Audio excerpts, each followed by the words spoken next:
se ha terminado todo, ya no podemos contar con Swami, ya no podemos ir a verlo, o hay algo más grande, está disponible todavía. Acaba de ocurrir una cosa muy linda. Dos de los jóvenes que estaban en ese encuentro se perdieron su avión el domingo en la noche. Por casualidad eran de El Salvador y fueron recogidos y llevados. Lulú lo llevó a su casa, y a las 3 de la mañana, ¿quién apareció en el dormitorio de ellos? Pero Swami en persona. Y Francis lo vio y despertó a su hermano, y cuando él despertó se fue corriendo para ver a Swami bajando las gradas, pero tenía un poco de miedo que Swami iba a regresar. Pero el punto es esto, el punto es que Swami no tiene limitaciones. El hecho que Él ha dejado su cuerpo no quiere decir que nosotros no vamos a poder tener experiencias directas con Él. En su omnipresencia, su omnisciencia, su omnipotencia, siempre van a manifestar en nuestras vidas.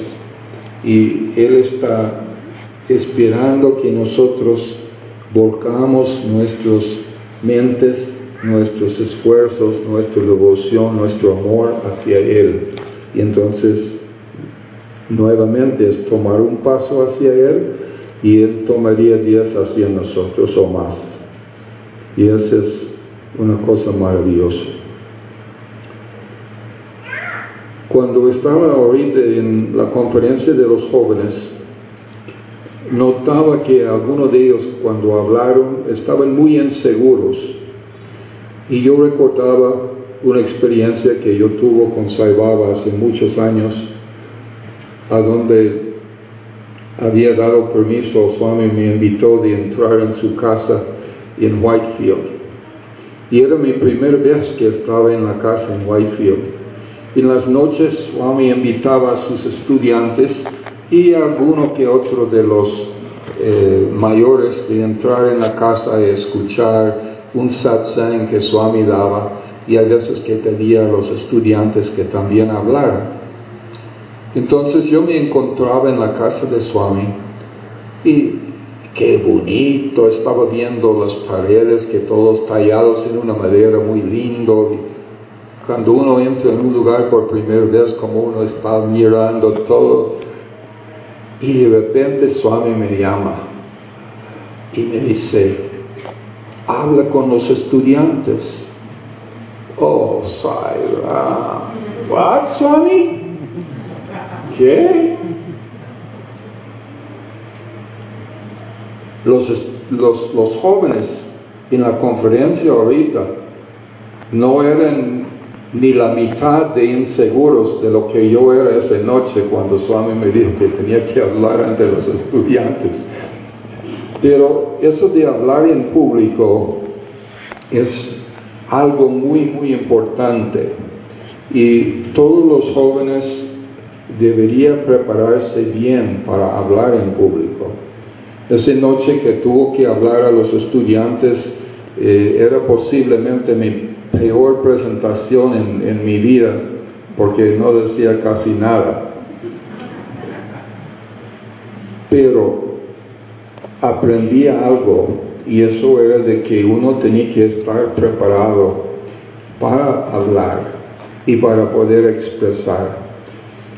Afortunadamente, unos años después, Swami mandó un estudiante de él, o ex estudiante, que yo empecé de conocerlo y compartir con él. Se llama Avi Kaur. Y Avi era uno de 7 estudiantes que Swami escogió para enseñarles de hablar en público. Entonces, Avi me empezó a darme unos tips de cómo hablar en público, que me ayudó mucho. Y uno de ellos era de que cuando uno está enfrente de un gran oratorio, o por ejemplo en el Sai Kuan Hall, en frente de 50,000 personas, uno no debería que pensar de que allí hay un montón de gente y que uno está enfrente con inseguridad y insuficiencia. No, dice, usted está hablando contigo mismo, porque todos somos uno y todos somos este mismo Atma. Entonces, no tenga miedo, no tenga hesitación en expresar, porque tú estás hablando contigo mismo. Y ese fue un gran consejo, y así como esto me dio muchos más. Pero entonces yo invito a todos los jóvenes de prepararse también, tomar cursos de cómo hablar en público, porque hay muchas cosas que nosotros en un momento dado tenemos que comunicar. Es bueno comenzar hablando en los centros SAI o en los grupos para después poder hablar a un público más grande.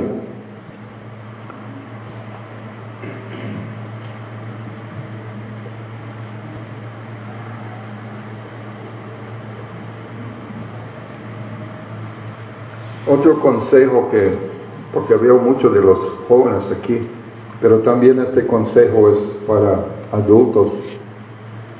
Y este consejo es algo que Swami nos dice acerca de la compañía que nosotros tenemos. La importancia de tener buena compañía. Una vez Dr. Hislop llegó a El Salvador y hospedó en mi casa. Y una noche estábamos platicando y me contó una historia muy interesante. Él dijo que antes de conocer a Sai Baba, pues él practicaba diferentes clases de meditación, diferentes tipos. Y él descubrió que había un lama budista que había logrado salir de Tíbet antes o durante la invasión de los chinos. Y este lama había refugiado en Escocia, pero vivía en como una finca que estaba bien lejos de la ciudad. Pero Dr. Hislop fue a buscarlo porque estaba muy interesado en saber el tipo de meditación que los budistas en Tibet utilizaban. Y llegó hasta este lugar y empezó de conocer el lama, el Rinpoche. Y este Rinpoche decía que él había sido reconocido como un Rinpoche en Tibet por 7 encarnaciones. O sea, cuando él era pequeño, pudo identificar los pocos pertenencias que tenían en la vida anterior, igual que se hacen para identificar el Dalai Lama. Y él había sido Rinpoche quiere decir maestro, entonces él había sido un maestro budista durante 7 generaciones en Tibet. Pues Dr. Hislop, muy contento con la atención que recibió de parte del maestro, y hasta le compró un carro porque él podía aprender a manejar y llegar al pueblo a comprar cosas para sus necesidades. Pasó 25 años y una noche en Los Ángeles, Hislop vio un anuncio en el periódico que un tibetano iba a dar una plática en un oratorio, y él fue con su señora Victoria a ver o a escuchar esta charla del tibetano. Y cuando entró, estaba sentado en el oratorio, vio un viejito que salía al estrado todo encorvado, y Hislop quedó viendo, y podía ser el mismo que yo conocí en Escocia, tal vez. Y escuchó la plática, y después, para verificar si esto era o no, se fue atrás de la cortina para ver si realmente era el mismo, y cabal, era el mismo tibetano que él había conocido 25 años antes. Y el señor dijo que había tenido un choque en el carro que Hislop le había comprado y dañado su columna y por eso caminaba ya todo agachadito. Pero entonces Isla, para hacerle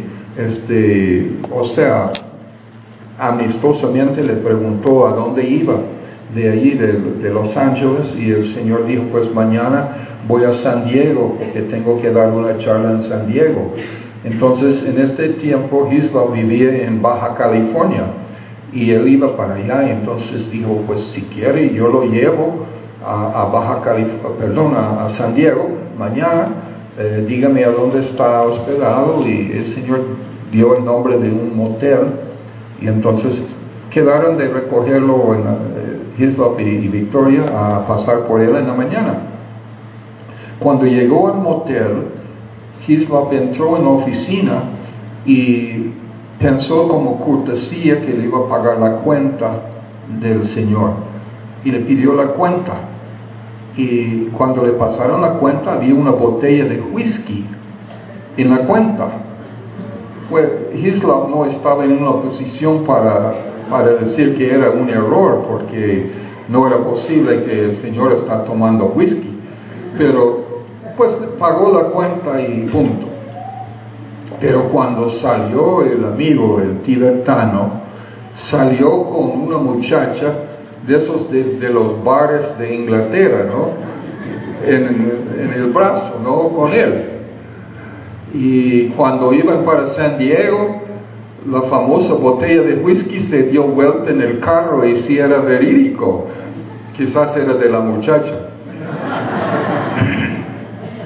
Pero entonces Dr. Hislop quedó preguntándome y me dijo, ¿cómo es posible que una persona que ha tenido 7 vidas como monje, como maestro reconocido en Tibet, ha caído en una vida mundana? Qué buena pregunta. La compañía. Y entonces empecé a reflexionar de mi propia vida, porque tuvo en un momento el dicho que Swami me contó algo de mi vida pasada, y él me contó que yo estaba con él en Shirdi. Y entonces yo decía, pero ¿cómo es entonces de joven que a mí me desvió también del camino, así peor que el pobre señor eso del tibetano? Porque cuando yo llegué, yo fui a la Universidad de California en Los Ángeles, y pues es una escuela o una universidad conocida por las fiestas. Y inafortunadamente yo era muy inocente, pero cuando asocié en una fraternidad, yo nunca había tomado ni una cerveza, nunca había fumado, nunca había hecho nada. Y después de una semana ahí en esa fraternidad me dijeron, vamos a tener una fiesta este fin de semana, y usted, como es nuevo, le toca limpiar todo. Entonces tenía que trapear y gran casa, un salón más grande que eso, quizás para la fiesta. Y estaba trapeando, y entonces le dije, mire, alguien no tiene agua por aquí, yo quiero tomar agua.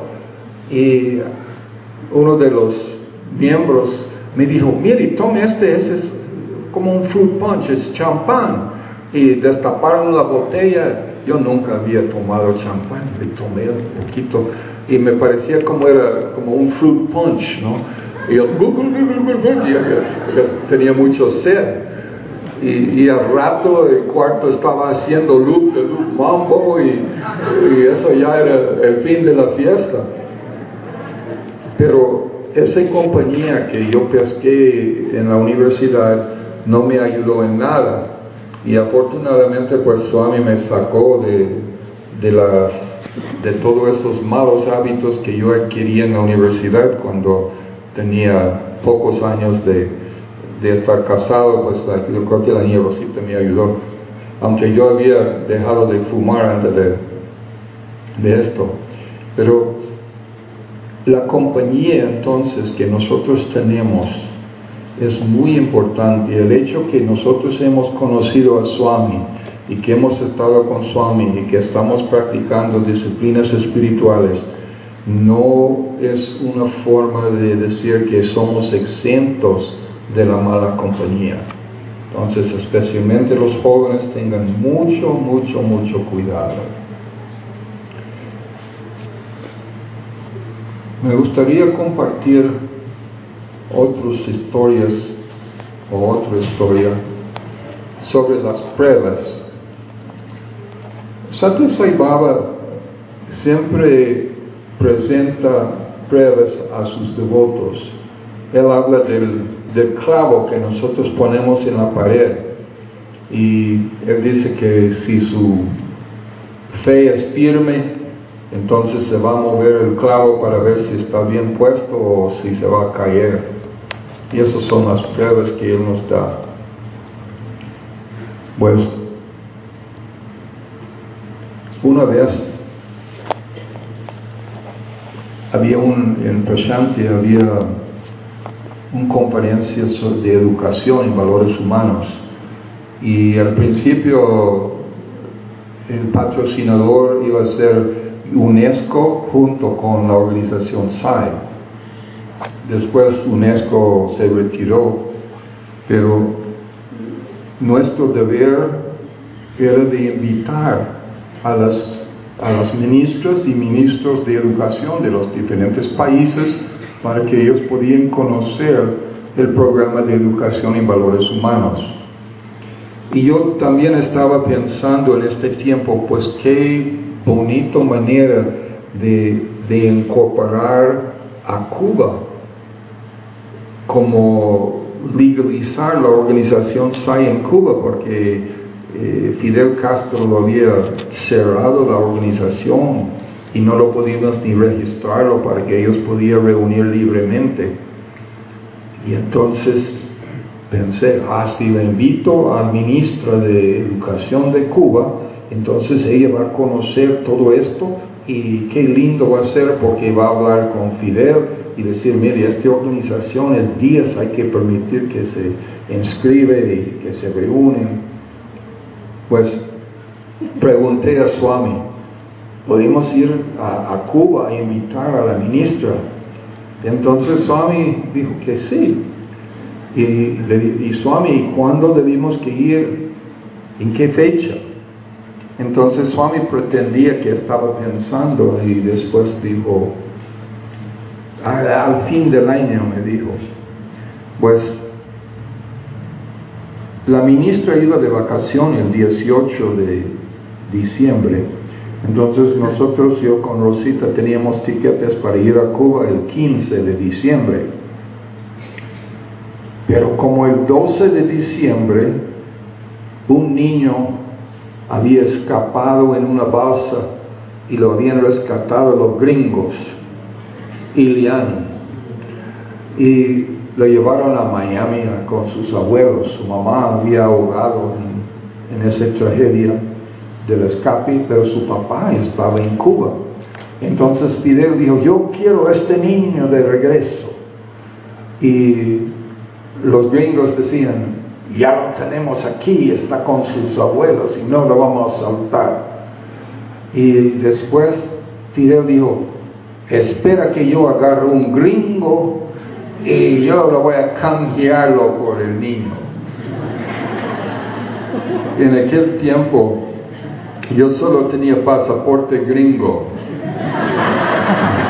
Hoy sí soy salvadoreño, tengo pasaporte salvadoreño y viajo a Cuba con pasaporte salvadoreño. Pero entonces, ¿qué hacer? Le pregunto a ustedes, pónganse en mi situación. ¿Irían ustedes a Cuba para meterse en el cárcel y estar ilegalmente allí también? Porque mi gobierno, los gringos, no me iba a ayudar para nada, porque está prohibido viajar a Cuba. Entonces le van a desconocer que yo estoy ahí, porque no le van a canjear a ese niño que lo tienen allí de oro para un señor que sabe quién es, que no debía que estar ahí en el primer lugar. Ay Dios, si saben, mire qué me hizo. ¿qué haría uno? Pues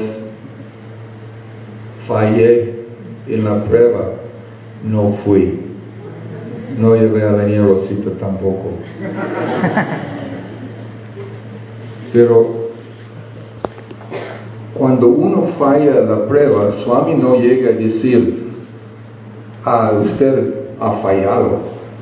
No, cuando yo regresé en enero a la India, le dije, Swami, no fui a Cuba. Me dijo, no vaya a Cuba, me dice. Y después pasó como media hora contándome la vida de Fidel Castro, diciendo que era un hombre muy difícil y que no debe que meterme con él y todo eso. Pero 2 días antes de que yo pregunté a Swami si debo ir a Cuba, Swami dio un discurso a sus estudiantes. Y en el discurso él contaba una historia de cuando él era un niño de 15 años y vivía en Puttaparthi. Y tenía una familia que vivían en Bangalore que eran muy devotos de él.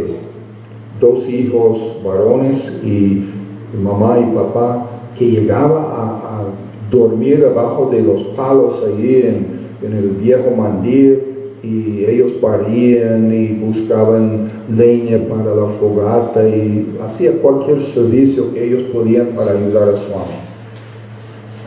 Y llegó el tiempo de la época de lluvias y Swami le dijo a esta familia que mejor regresar a Bangalore porque ya no había lugar para ellos para dormir, iban a estar muy incómodos y tuvieron que regresar a Bangalore. Pues esta familia tenía una hija mayor que había casado primero con un alemán y había ido a Alemania en la Segunda Guerra Mundial. Y durante esta guerra había un bombardeo. Ella tenía 2 hijos con su esposo viviendo ahí en Alemania, y cuando sonó los sirenas y vino las bombas, pues se cayeron sobre la escuela de los niños. Ella andaba buscando sus hijos, andaba buscando su esposo, no encontré ninguno y por fin logró escapar de Alemania. Y ella fue, parece que a Canadá o a Estados Unidos, y conoció a otro señor creyendo que su esposo había muerto y casó con él, pero no funcionó el matrimonio, se separaron o divorciaron. Y después se fue para Malasia y también conoció a otro señor allí, pero tampoco la relación no funcionó. Y decidió de regresar a ver su familia en Bangalore. Entonces llega a su casa con sus padres, sus 2 hermanos menores, y sus padres dicen, ahora Dios está vivo en la tierra, queremos presentarte, venga con nosotros a Puttaparthi. Pues la niña para decir que está bien, vamos a ver a Dios, pero ella no sabía ni qué estaba, de qué estaban hablando sus padres. Llegan a Puttaparthi y aquí está este niño de 15 años con pelo afro, y ella ya es una señora que, o sea, no es una chica ya chiquita. Y entonces pasaron ahí como 3 o 4 días y Sai Baba no hablaba con ella, hablaba a veces con sus padres. Y solamente el último día que ellos tenían que regresar a Bangalore, Sai Baba le dijo a ella, vaya a Madras.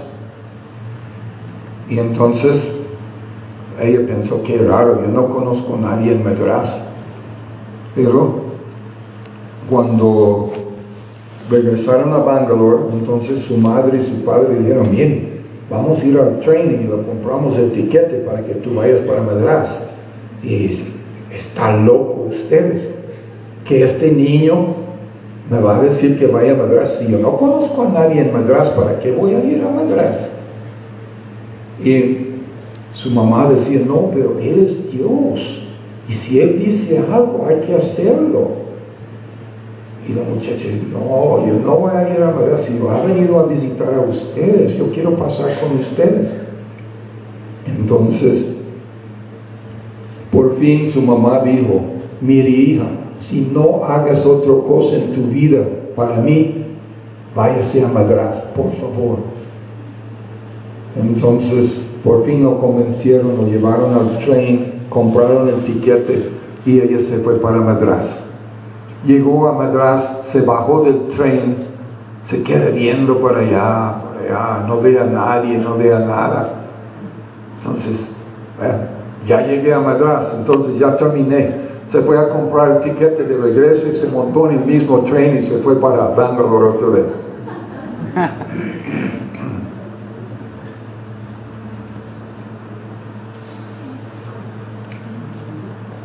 En el tren estaba en uno de los compartimientos que no sé, la gente estaba hablando mucho y se pasó a otro compartimiento a donde estaba sentado un señor, un par de niños, y entonces empezaron a platicar un poco y el señor le ofreció un cigarro a ella empezó a fumarla. Y en eso él le preguntó: ¿y usted a dónde está hospedado en Bangalore? Y ella dice: no, es que yo quedo en el compound militar, porque mi ex esposo era militar. Y entonces él dice: y en Bangalore, y dice: por casualidad usted no conoce ahí una señora que se llama Emily. Y ella dice: yo soy Emily. Y le quedan viendo uno al otro. Era su esposo alemán y sus dos hijos. Empezaron de abrazar, de llorar.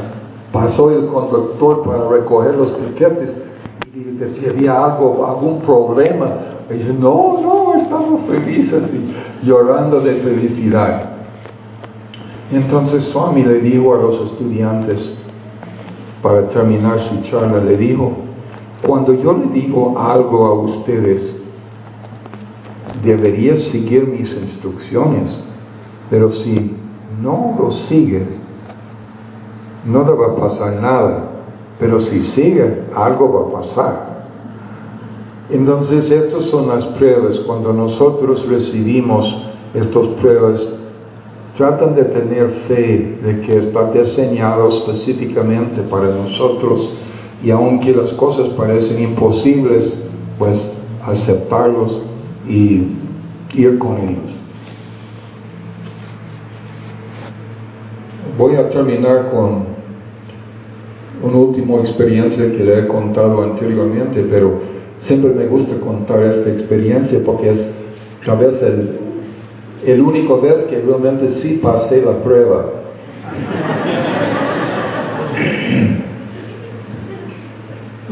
Un año yo fui a la India solo. Estaba trabajando en un multinacional, tenía como 300 empleados y iba para 3 semanas. Y cuando terminó las 3 semanas, hablé por teléfono con la línea aérea para preguntarles acerca de la reserva, o sea, que confirmar mi reservación de regreso. Y me dijeron que mi nombre no estaba en la lista. Y qué raro. Y preguntó si yo quería estar en la lista de espera. Y pues yo no sé, le dije, porque yo tenía reservación. Y voy al darshan de la tarde y Swami me acerca y me dice: ¿cuándo te vas? Y yo: Swami, yo acabo de llamar con la línea aérea, me dice que estoy borrado de la lista. Y Swami tenía esa sonrisa muy pícaro, hay veces, y me quedó viendo con esa sonrisita. Y dice: yo sé, yo lo voy a decir cuando puedes regresar. ¡Ay, qué lindo! Imagínate, me va a dar otra semana de vacación. Entonces avisé a Nueva York que estaba demorado, pero no se preocupara, que ya iba a llegar. Pues pasó una semana, pasó otra semana. Swami se fue a Chennai, yo fui con él y pasé 10 días allí, pero no me dijo que fuera. Regresé a Whitefield y ahí pasamos otras 2 semanas, no sé cuánto, y fuimos para Kodaikanal. Pregunté a él si debo que ir a Coricanal, porque yo creo que me iba a decir que váyase ya, pero no, me dijo que venga a Coricanal también. Y todo ese tiempo estoy tratando de explicar a mis jefes en Nueva York que estaba demorado, pero no se preocupara. Y a gente así cuadrado que solo viven por el dinero, ¿cómo te va a explicar que Dios le dijo que no se puede ir? Pues, entonces fuimos a Coricanal por 6 semanas y tuvo varias entrevistas con Swami durante ese tiempo y cada vez le preguntaba si debo que regresar y me daba una respuesta así muy esquiva que me decía, lo voy a ver mañana, o decía, espérate, o cualquier cosa para que no me fuera. Pues después regresamos a Whitefield y pasó otro par de semanas, ya creo que llevaba como 2.5 meses en India. Y de repente un día recibe un courier de la compañía de Nueva York una carta que decía, no se preocupa, ya no tienes que regresar porque no tienes trabajo. Entonces traté de enseñar la carta a Swami. Él pasaba en el darshan y yo con la carta, Swami, me están echando. Y él ni prestaba atención, pasaba con su nariz en el aire como si no existía yo. Y siempre tenía la bendición de poder entrar en su casa en la noche y escuchar las pláticas de él y de los estudiantes.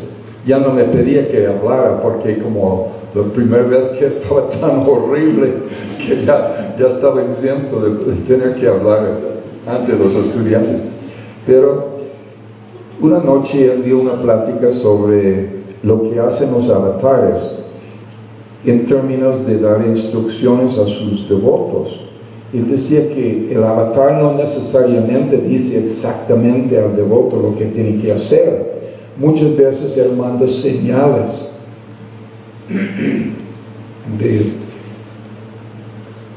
señales como con personas o con la naturaleza, y dio un par de ejemplos en el Rama Avatar y en el Krishna Avatar. Y entonces, pero dijo que el devoto tenía que ser muy astuto, porque tenía que realizar primero que era un señal que la divinidad estaba mandando, y segundo tenía que saber interpretarlo. Eso era más difícil todavía. Entonces, después de la plática de Swami, salí de la casa de él y estaba rezando, pidiendo que si me mandaba un señal de qué tenía que hacer, de que si debe que quedarme en la India a vivir, o renunciar a mi familia, o la mente dice miles de cosas, no sabía qué hacer. Que por favor que me hiciera ver que era un señal y también de saber interpretarlo. Pues cuando abrí mis ojos estaba todavía enfrente de la casa de Swami. Entre mis pies estaba una moneda de 5 paisa de la India, 5 centavos que no vale nada, pero lo recogí la moneda porque pensé que raro encontrar una moneda aquí enfrente de la casa de Swami, a donde están barriendo cada rato. Y me iba para mi cuarto tirando la moneda en el aire y de repente 5 paisa. 5 podía ser una fecha. Tal vez debo que regresar, ya era el 5 de julio que venía y yo había estado ahí desde, 5 de junio y yo había estado desde febrero. Entonces voy a llamar a la línea aérea a ver si tienen reservación o tienen espacio para el 5 de junio. Y hablé por teléfono y me dijeron, no, está todo lleno, si quiere estar en lista de espera. No, le dije, está bien. Pues tenía el pasaporte con visa de 90 días, pero eso ya está vencido. Tenía etiqueta también de 45 días de oferta que no era endorsable, que no era transferible, que no era renovable, no era nada, si ya no era etiquete. Pero llegó el 5 de junio y este día Swami iba para Puttaparthi, estábamos en Whitefield. Y entonces cuando Swami sale del ashram en Whitefield, siempre daba Padnamaskar a todos sus estudiantes. Y estaba dando Padnamaskar y yo estaba al final de la fila de los estudiantes. Entonces cuando Swami acercó a mí, le pregunté: Swami, ¿debo que irme ahora? Porque ya casi no tenía dinero, también solo tenía como $30. Pero eso no era problema, porque yo sabía que Swami también podía materializar dinero si yo necesitaba. Pues, entonces, no me contestó en el momento, sino dio vuelta y empezó a dar Padnamaskar a los estudiantes al otro lado. Y de ahí oí: yes, yes, yes. Pues, pero a estas alturas uno no sabe si está contestando su pregunta o la de otro que estaba más arriba. Pero como yo escuché esto, pensé, pues voy a darle una prueba. Y fui para el aeropuerto local, no tuvo problemas, pudo viajar a Delhi esa noche. Y fui a creo que era KLM, que estaba viajando con KL. Y pues estaba un montón de gente ahí en lista de espera. Entonces no había posibilidad de montar en el avión, y como tenía ese tiquete que no era tiquete. Pero después que se habían despachado todos los pasajeros, una señorita salió atrás del counter y dijo: ok, todos ustedes que no han podido viajar con nosotros esta noche, por favor, darme sus tiquetes y le voy a endosarlos para la Air India, para llegar a Europa y tomar sus otros vuelos. Mire, cogió mi tiquete vencido, no endorsable, y lo endorsaron a Air India. Y no solo eso, pero me dio boarding pass no solo para el Schiphol en Holanda, pero también para el siguiente vuelo a Centroamérica.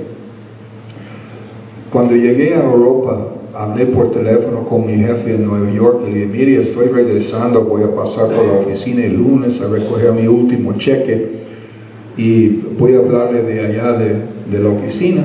Y que estaba bien. Y cuando llegué a la oficina el lunes, pues no había nadie en mi escritorio y todos los empleados estaban muy contentos de verme, y vi los resultados de la operación mientras que yo estaba en la India. Era mejor que cuando yo estaba ahí. Y entonces marco el teléfono de mi jefe y aquí estoy, ¿qué quiere que hago? Aquí no hay nadie en mi asiento. Y un silencio, y después me dice: mire, estamos discutiendo su caso aquí en Nueva York y hemos decidido de darle un incremento salarial de 25%. ¿De cuánto? 25%. Sí, y el tiempo que estaba en la India le vamos a pagarlo todo de vacación. Oh, Sairam. Y hemos decidido darle una bonificación por el trabajo del año pasado porque era tan bueno. Y, ahora yo pregunto a ustedes: ¿quién podía entrar en la mente de personas materialistas que solo piensan en el dinero y en las ganancias, y cambiar su pensamiento y hacer ese tipo de lila, ese milagro? Pues gracias a Dios en esta ocasión pasé la prueba. Y yo deseo también que todos ustedes en sus vidas pasen las pruebas que Swami tira, porque sí le va a aprobar. Va a aprobar su devoción, se va a aprobar todos sus trabajos que usted quiere ofrecer a él, le va a hacer las cosas difíciles. Hay veces en la organización SAI encontramos con grandes barreras. La organización SAI no es un paseo en el parque. La organización SAI es a donde quitamos nuestras ásperas. Swami es maravilloso para poner el lento con el rápido, el dundo con el genio. Todos los opuestos le pone para trabajar en conjunto. Entonces nosotros como sus devotos tenemos que realizar que nosotros somos uno con todos los que están a nuestro alrededor, aprender de apreciarlos, aprender de trabajar con ellos, de tener mucha tolerancia, entender que Swami nos ha puesto ahí, pero no se retira de la organización porque se encuentra con un espejo, porque todas estas cosas que nosotros encontramos en la vida que no nos gustamos son pruebas que Swami nos manda como un espejo que le ponga enfrente de la cara de uno, y hay veces que no nos gusta nuestro propio reflejo. Entonces, pues, tenga la plena seguridad de que esta manifestación de Satya Sai ha sido y será el más grande que jamás la humanidad ha podido experimentar. Nunca en el pasado ni en el futuro habrá otro avatar con ese poder. Y ese poder no se termina cuando ese cuerpo está siendo enterrado en estos momentos prácticamente en Prasanthi. No, ese poder sigue, ese poder es omnipresente, omnipotente. Y entonces damos gracias que hemos conocido a Sai y expresemos nuestro amor y nuestra devoción por él a través de la práctica de sus enseñanzas. Está bien que cantamos bhajans, está bien que decoramos altares, pero la verdadera práctica de devoción, expresión de nuestro amor por lo que Él nos ha dado, es poner en práctica en nuestras vidas sus enseñanzas.